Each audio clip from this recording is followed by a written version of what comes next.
Hello everyone, welcome back to my channel. तर मी आज काय रेसिपी बनवते आहे त्याचं टायटल तुम्ही पाहिलंच असेल. तर त्यासाठी मी इथे एक मोठा कांदा घेतला आहे. तुम्ही मीडियम साईजचे 2 कांदे देखील घेऊ शकता आणि 4 मिरच्या घेतल्या आहेत ज्या तिखट असतात. मी मिक्सरच्या भांड्यामध्ये आधीच पुदिना आणि कोथिंबीर थोडीशी टाकून घेतली होती. त्यातच हे जे कापलेलं आहे कांदा आणि ही मिरची आपण वाटून घेणार आहोत. तर इथे आपलं वाटण तयार आहे आणि दुसऱ्या बाजूला मी इथे काजू आणि काही मगज बी, नंतर भोपळ्याच्या बिया आणि सूर्यफुलाच्या बिया अशा मी त्याच्यामध्ये भिजत टाकणार आहे आणि ह्याची देखील आपण पेस्ट करून घेणार आहोत. हे स्वच्छ धुवून घेतलेलं आहे आणि नंतर आता मी इथे छान असे चौकोनी काप करते. पनीरचे जरा मोठेच करते कारण रेसिपी पण तशीच बनवतोय आपण त्यामुळे. आणि इथे आपण आता पनीरला मॅरिनेट करून घेतोय. त्यासाठी मी थोडंसं मीठ टाकलंय चवीपुरेसं. त्याच्यानंतर मी त्याच्यावरती थोडीशी हळद टाकते, पाव चमचा.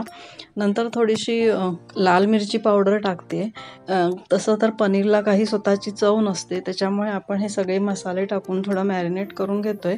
नंतर त्याच्यामध्ये मी हे काळी मिरी पावडर टाकते. काळी मिरी पावडरने खूप छान अशी टेस्ट येते. आणि नंतर हे थोडंसं आपण मॅरिनेट करून अगदी 5 मिनटं मॅरिनेट करून नंतर मग आपण हे पॅनवरती शालो फ्राय करून घ्यायचं. थोडंसं अगदी 2 मिनटं हार्डली, ह्याच्यापेक्षा जास्त नाही करायचं, नाहीतर ते चिवट होतं. त्यामुळे थोडंसंच आपण हे फ्राय करून घेणार आहोत. दोन्ही साईडनी छान असं शेकवून घ्यायचं आहे. आणि ही डिश जी आहे ही खूप छान बनते. मी अशी इन्स्टंट बनवलेली आहे, त्याच्यामुळे मी असं खास आधी काही नाव असं ठरवलं नव्हतं. तरी पण आता ही जी डिश बनली आहे ती इतकी सुंदर आणि इतकी टेस्टी बनली आहे, त्याच्यामुळे माझी ही युनिक रेसिपी म्हणून मी तुम्हाला सांगते आहे की एकदम असं अचानक ठरवलं की अशीच बनवायची ग्रीन पेस्टमध्ये. तर त्यासाठी मी जी वाटलेली पेस्ट होती ती त्याच तेलामध्ये मी परतून घेतले. थोडंसं तेल होतं त्याच्यामध्ये. आणि आता इथे मी 1 चमचा साजूक तूप टाकते. साजूक तुपाने खूप छान अशी टेस्ट येते, असं शाही अशी टेस्ट येते.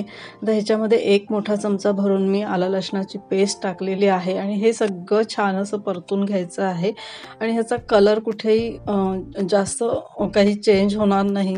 आणि ह्यातलं पाणी एकदम संपेपर्यंत, म्हणजे पाणी त्यातलं सुकलं पाहिजे त्या पेस्टमधलं, इतकं ते छान असं परतून घ्यायचं. नंतर जी मी काजूची पेस्ट केली होती ती त्याच्यात टाकून घेतलेली आहे आणि ती देखील परतून घेतली. नंतर त्याच्यामध्ये मी दही टाकते. 5 चमचे मी दही टाकले आणि दही टाकून नंतर हे सगळं देखील आपण शिजवून घेणार आहोत, जेणेकरून त्याला एक थोडंसं साईडने तेल सुटलं पाहिजे. अशा पद्धतीने ही पेस्ट आपण छान अशी शिजवून घ्यायची आहे. त्यात मी चवीपुरेसं मीठ देखील टाकून घेतलेलं आहे. ह्याला काही फार लाल तिखट आपण टाकणार नाही आहोत, कारण आपण हे ग्रीन हरियाली म्हणून आपण हरियाली पनीर अशा पद्धतीने आपण बनवतोय, त्याच्यामुळे ते ग्रीनच दिसलं पाहिजे म्हणून मी त्याच्यामध्ये मिरच्या वाटल्यात. नंतर इथे थोडीशी चवीपुरेशी मी साखर देखील टाकलेली आहे. ती टेस्ट बॅलन्स करण्यासाठी टाकलेली आहे. खूप छान टेस्ट येते. खूप जास्त साखर टाकायची नाही, बिलकुल गोड होत नाही. अशा पद्धतीने जर केल्यानंतर एक शाही अशी आपली पनीरची डिश तयार होते. हे छान असं शिजवून घेतल्यानंतर ह्याच्यामध्ये मी कसुरी मेथी हातावरती क्रश करून टाकले. कसुरी मेथीची खूप टेस्ट छान येते, त्याचा सुगंध देखील खूप घरभर पसरला आहे आणि खूप छान अशी ही डिश झाली होती. तुम्ही देखील ही डिश नक्कीच करून बघा. आणि सगळ्यात प्रथम माझ्या चॅनलवर जर कोणी नवीन असेल तर प्लीज माझ्या चॅनलला सबस्क्राईब करा. नंतर हे जे पनीरचे पीसेस मी शालो फ्राय थोडेसे करून घेतले होते ते त्याच्यामध्ये आपण ॲड करतोय. आणि ॲड केल्यानंतर थोडंसं नंतर मिक्स देखील करून घ्यायचं आहे, पण हलक्या हाताने करायचं आहे, जेणेकरून ते पनीरचे पीसेस बिलकुल तुटता कामा नयेत. आणि त्याच्यावरती मी थोडासा गरम मसाला पावडर ॲड केलेली आहे. ते देखील मी अगदी पनीरचे पीसेस तुटणार नाहीत अशा पद्धतीने हलक्या हाताने मिक्स करून घेणार आहे. हे बघा, अशा पद्धतीने बिलकुल ते आधी टाकलं तरीही चालेल, कारण मी विसरून गेले होते म्हणून मी वरून टाकलेली आहे. आणि फार जास्त मसाले ह्याच्यामध्ये आपण टाकायचे नाही आहेत.